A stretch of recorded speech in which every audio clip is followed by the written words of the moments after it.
Hello and welcome to another Magic the Gathering sealed deck building exercise. Today we're taking a look at the most recent set, which is Oath of the Gatewatch. And the Oath of the Gatewatch sealed format is 4 Oath of the Gatewatch boosters and 2 boosters from Battle for Zendikar. So let's get started here with our 2 Battle for Zendikar boosters.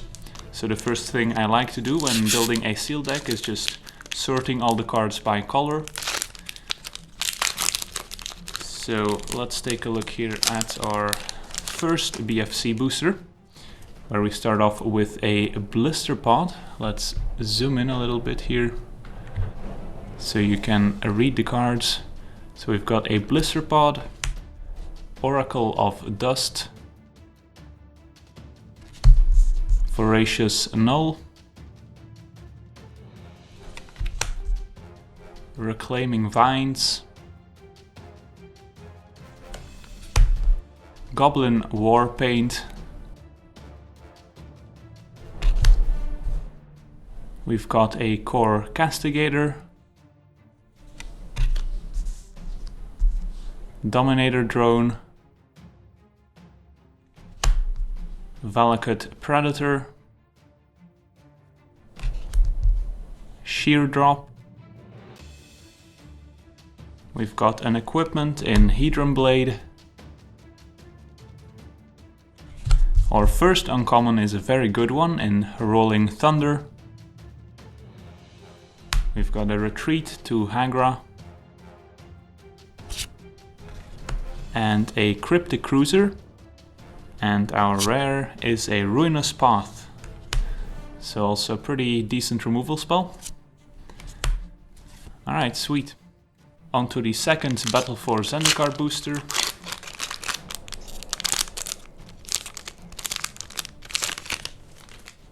Where we start off with a Myers Malice.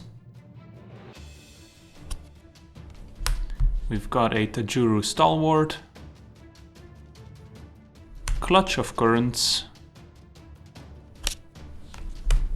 Lithomancer's Focus, another Goblin Warpaint, Silent Skimmer, Mortuary Mire, Natural Connection, Tightening Coils, Eldrazi Devastator, Firemantle Mage, Zulaport Cutthroat, another Cryptic Cruiser, and our rare is a Brutal Expulsion. Alright. Let's move on to Oath of the Gatewatch.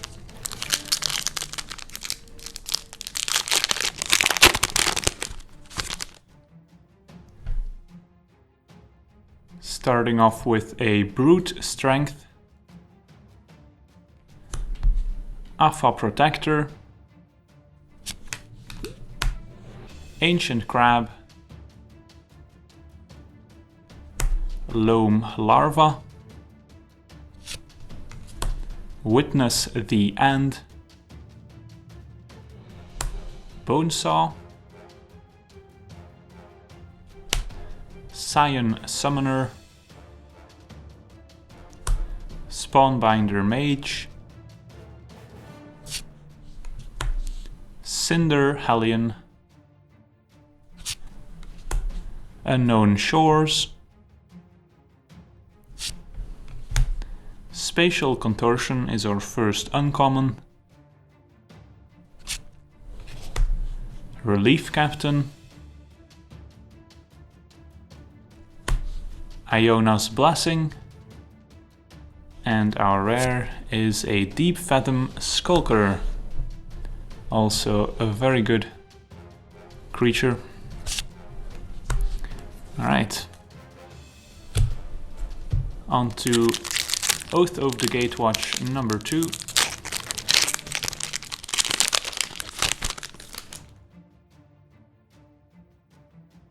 where we have Umara Entangler, another Brute Strength, Mighty Leap, Sky Scourer,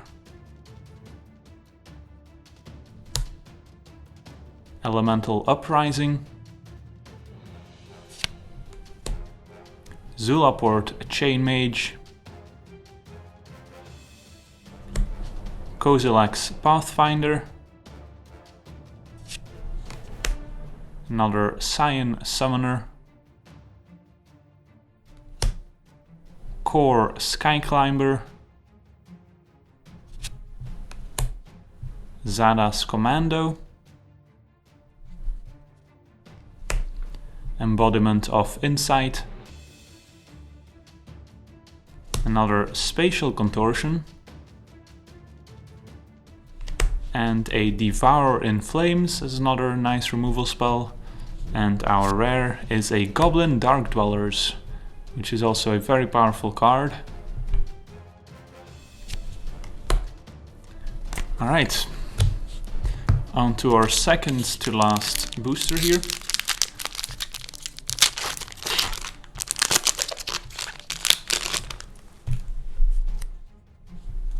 Starting with a Cultivator Drone,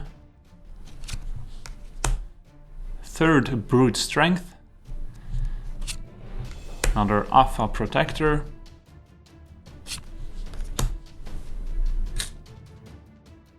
Netcaster Spider, another Witness the End, Isolation Zone is a good removal spell, Tar Snare, Reality Hemorrhage, a Wastes, Gravity Negator, third Spatial Contortion, Bonds of Mortality, another Devour in Flames, and our rare is an Oath of Nissa.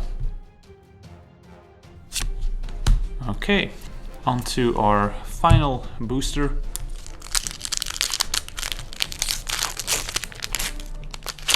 Where, you guessed it, we're 4 on 4 for Brute Strength here. Core Scythe Master, Comparative Analysis, Pulse of Murasa, Untamed Hunger, another Wastes, Containment Membrane, Seer's Lantern, Core Skyclimber, Prophet of Distortion is our first uncommon, followed by a Chitinous Cloak, then a Flaying Tendrils, and our final rare is a Nissa, Voice of Zendikar. Sweet! So opened a nice little Planeswalker here, and also a very powerful one in Limited. And we even get a foil Kazul Toll Collector. Alright, sweet. So we opened the Oath of Nissa and Nissa herself. Alright, so now that we opened all our boosters, we can go over every color to sort of get an idea how deep they are, how many powerful cards are in them. So let's get started with white here. So we've got a bunch of these core creatures. We've got Isolation Zone, which is a very good removal spell. Alpha Protector is playable, although not exciting. Relief Captain is another very good card. Spawnbinder Mage, if you have enough allies, can be fine. Lithomancer's Focus, a combat trick if you're aggressive. Sheer Drop is a fine removal spell, and a Core Castigator. So taking a look at white, we've got a lot of 3-drop creatures here, and I would say 2 good removal spells in Isolation Zone and Sheer Drop. So not an exciting color, but looks playable, especially if we're trying to be a beatdown deck with maybe an ally theme. We've got a lot of allies in white, of course, and then a bunch of decent removal. So white looking okay, but of course no super powerful rares or anything. So let's move on to blue, where we've got Containment Membrane is a good removal spell. Prophet can be fine if you've got enough colorless mana to support him. Analysis can be fine. Negator and Drone are good. Then we've got the Skulker, of course, which is great. 2 Cryptic Cruisers, but of course now that we have 4 Oath of the Gatewatch boosters, we don't have a lot of support for the processor cards, since we won't have a lot of ingest creatures. Tightening Coils and Clutch of Currents are both pretty good, so glad to have those. So taking a look at blue, the most exciting card is the Deep Fathom Skulker, followed by our removal package here in blue, where we have Tightening Coils, Membrane and Clutch of Currents, which are fine. And then we've got some more decent Eldrazi in Prophet of Distortion, Gravity Negator and Cultivator Drone, which enables some of our colorless cards and activations. And the rest of blue is kind of mediocre, but could play some of these Cryptic Cruisers just as 3/3s for 4, which is not the end of the world. So our blue cards look fine as well. Moving over to black, we've got a Flaying Tendrils, which I found not to be a great main deck card, since a lot of creatures in this format have pretty high toughness. Untamed Hunger is not a card I would want to play. Tar Snare is not a great removal spell, but if you're sort of more a beatdown deck where you can attack with creatures and use Tar Snare, then it becomes a lot better. Witness the End is playable in Sealed, just discard in general gets a little better than in Draft. Chain Mage is fine if you've got an ally theme. Sky Scourer is not great unless you've got a ton of colorless cards. Another Witness the End. Cutthroat gets a little worse since we don't have as many synergies with it as in the full Battle for Zendikar Sealed. Silent Skimmer is fine. Myers Malice I think is slightly better than Witness the End still. You don't get the 2 life loss, but you do get the opportunity to awaken it, which I think is better. Ruinous Path is of course pretty good. And then Retreat, not really something I want. Dominator Drone can be fine, just as a 3-drop. So let's take a look at black in general. Actually don't have a ton of playable creatures. The only creatures I'm excited to play are the Silent Skimmer, perhaps the Chain Mage if we've got some allies, and the Dominator Drone is fine as well. But yeah, looking at black, we don't have enough creatures to really make black work, and the only great card is Ruinous Path. So I don't think we'll end up playing black, but we can always revisit it. Taking a look at red, we've got Toll Collector, which is basically just a 3/2 for 3. We've got a ton of Brute Strengths, so at least we've got that going for us. 2 Devouring Flames, which is great, a very solid removal spell. Reality Hemorrhage is good, Goblin Dark Dwellers is great. The Xala's Commando is also a very powerful 2-drop. Cinder Hellion is fine. And the Firemantle Mage, of course, if we've got an ally theme going, is great. Rolling Thunder is another great removal spell. Valakut Predator is still fine, even though we don't have as many landfall synergies. So taking a look at red, we've got the good removal package here in Devouring Flames and Reality Hemorrhage, a good rare in Goblin Dark Dwellers, and another very powerful removal spell in the Rolling Thunder. So red looks to be a pretty controlling color from the looks of it here, since we've got a lot of removal. Don't really want to play all these brute strengths. So yeah, red looks decent, but not super deep. If you just look at the good cards in red, it's only a handful here with our removal spell and our few creatures. So red isn't super deep, but I do like what it's got going for it here. Moving on to green, where of course we've got Nissa, which I'm very happy to play. We've got Oath of Nissa, which is just a good filler card, nothing too exciting, but usually you don't have a lot of 1-drops in sealed, so it's fine just to play Oath of Nissa on turn 1 and smooth out your draw a little bit. Pulse of Marasa, more of a sideboard card I think. Bonds of Mortality is pretty bad. Netcaster is fine, Embodiment of Insight is fine, Science Summoner is also good. We've got 2 of those. Natural Connection, unless we're splashing a 3rd color, I don't think I really want. Stalwart is good if we are playing 3 colors. And Blister Pod, not really something I want unless I've got a lot of synergies. So taking a look at green, again not super deep. We've got the 2 Science Summoners and Spider and Embodiment, and then the 2 Nissa cards here. So green, not super deep, but it does have of course the Nissa going for it, which if you can play on turn 3 together with a bunch of creatures, you are in pretty good shape. So still unsure what colors we'll end up in, since we don't have any clear indications so far. We do have a Brutal Expulsion as well, so that could pull us into blue-red perhaps. And then taking a look at some of our colorless cards, we've got 3 Spatial Contortion, which is a great removal spell if you can support it with enough wastes or colorless producing lands. And we've got Kozilek's Pathfinder and Eldrazi Devastator for our top end, which are also great and sealed. And then we've got some equipment and artifacts here. Seer's Lantern I really like in sealed, just good mana acceleration plus some scry in the late game. And then the equipment are all pretty bad, since they're pretty expensive to play and equip.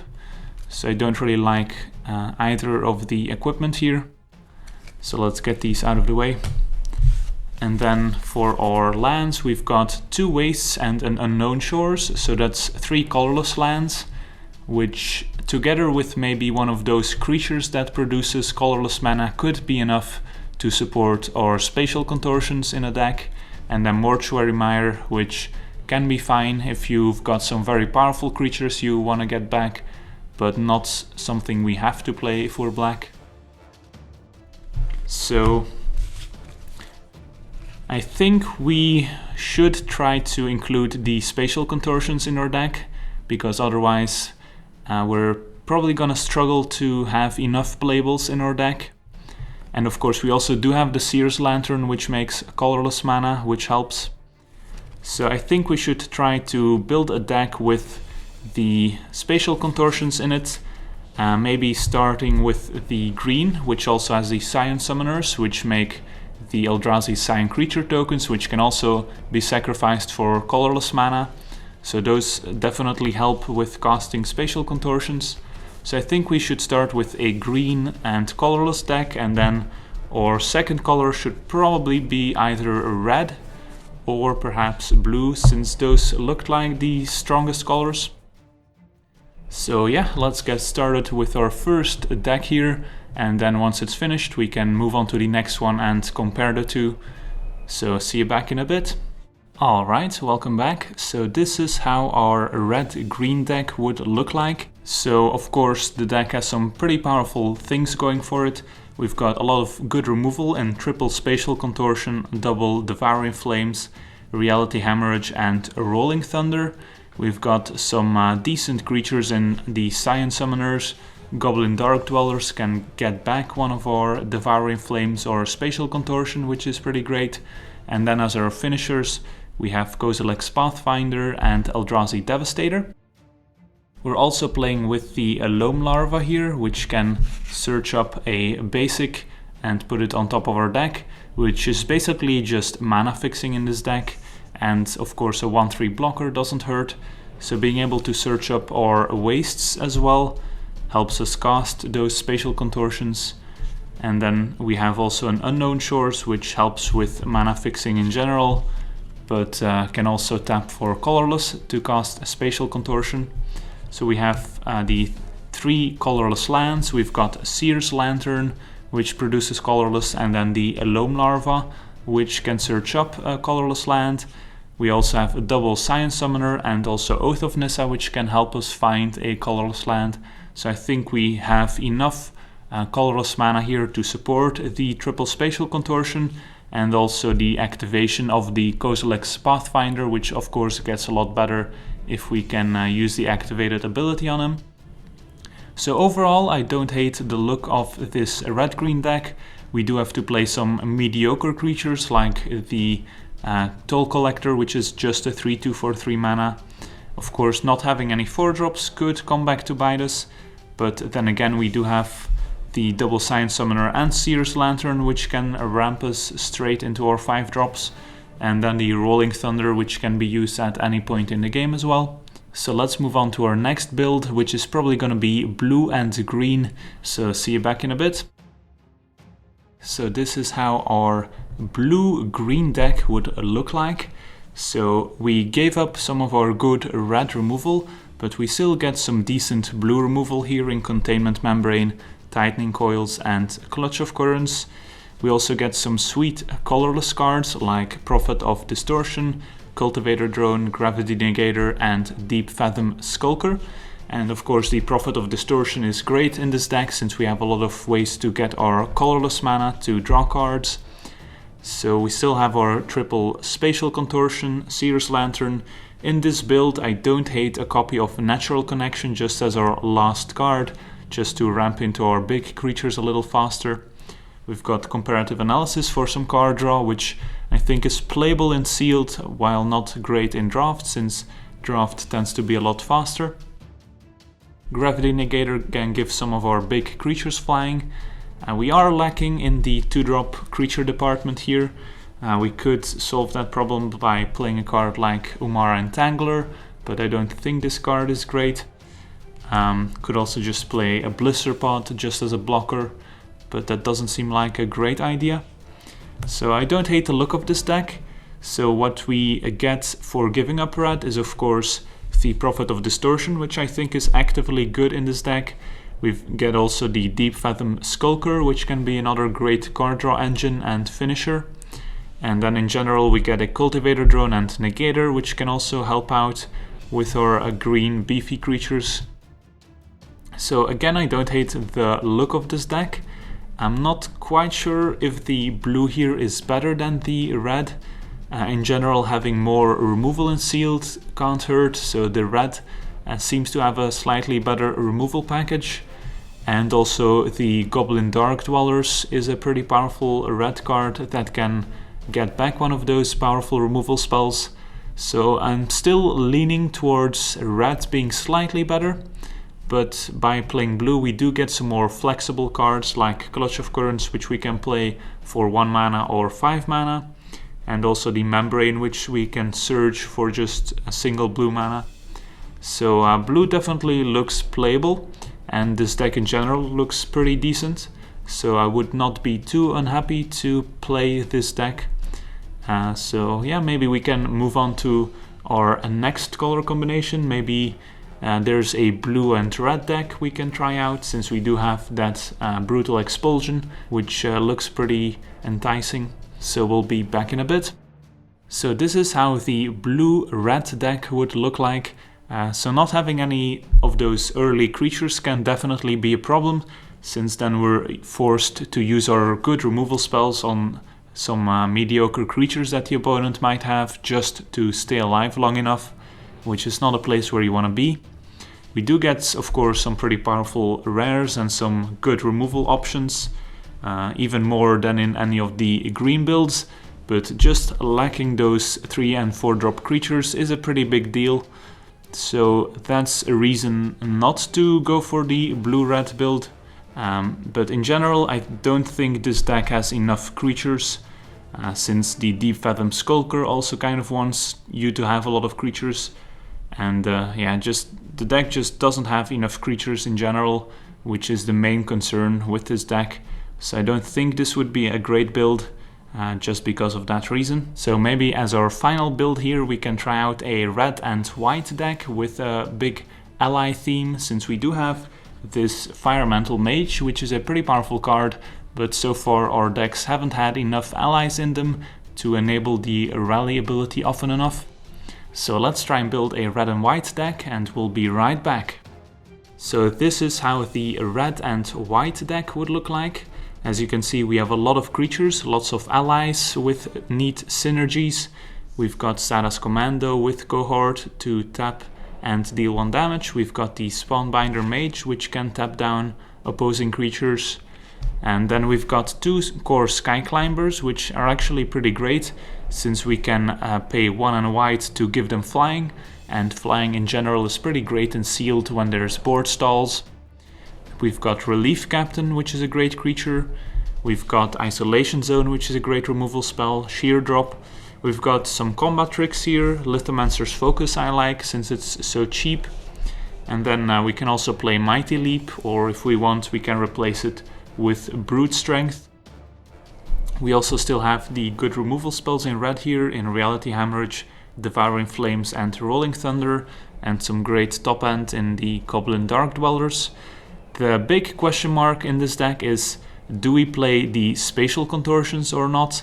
The problem with playing Spatial Contortion is that this deck only would have maybe 4 colorless sources if we play Double Wastes, Unknown Shores and Seer's Lantern, which is maybe not quite enough to support all those Spatial Contortions. And the other problem is, if we want to play the Double Wastes here, we're gonna have a problem with casting our double whites and double red spells reliably, since having to support double white, double red and colorless becomes a little bit much if you don't have a lot of mana fixing, which this deck really doesn't have apart from the Unknown Shores. So maybe we can't really play the Spatial Contortions, which then leads us to the next question of what do we play instead of those Spatial Contortions, since now we are left with some pretty bad cards.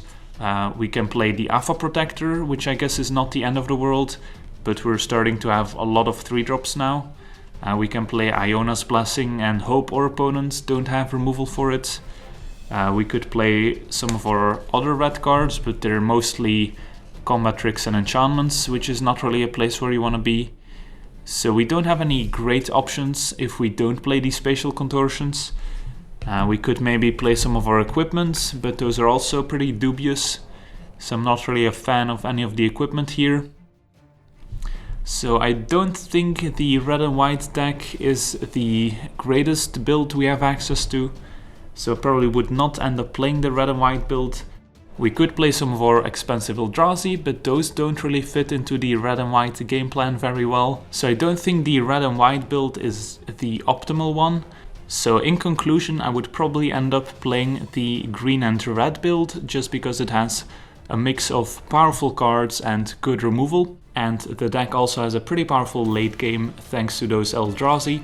I could also be convinced to play the blue and green version instead, just because we get access to some of the colorless Eldrazi, which smooth out our draws and provide some card draw in the Prophet of Distortion, which is pretty great.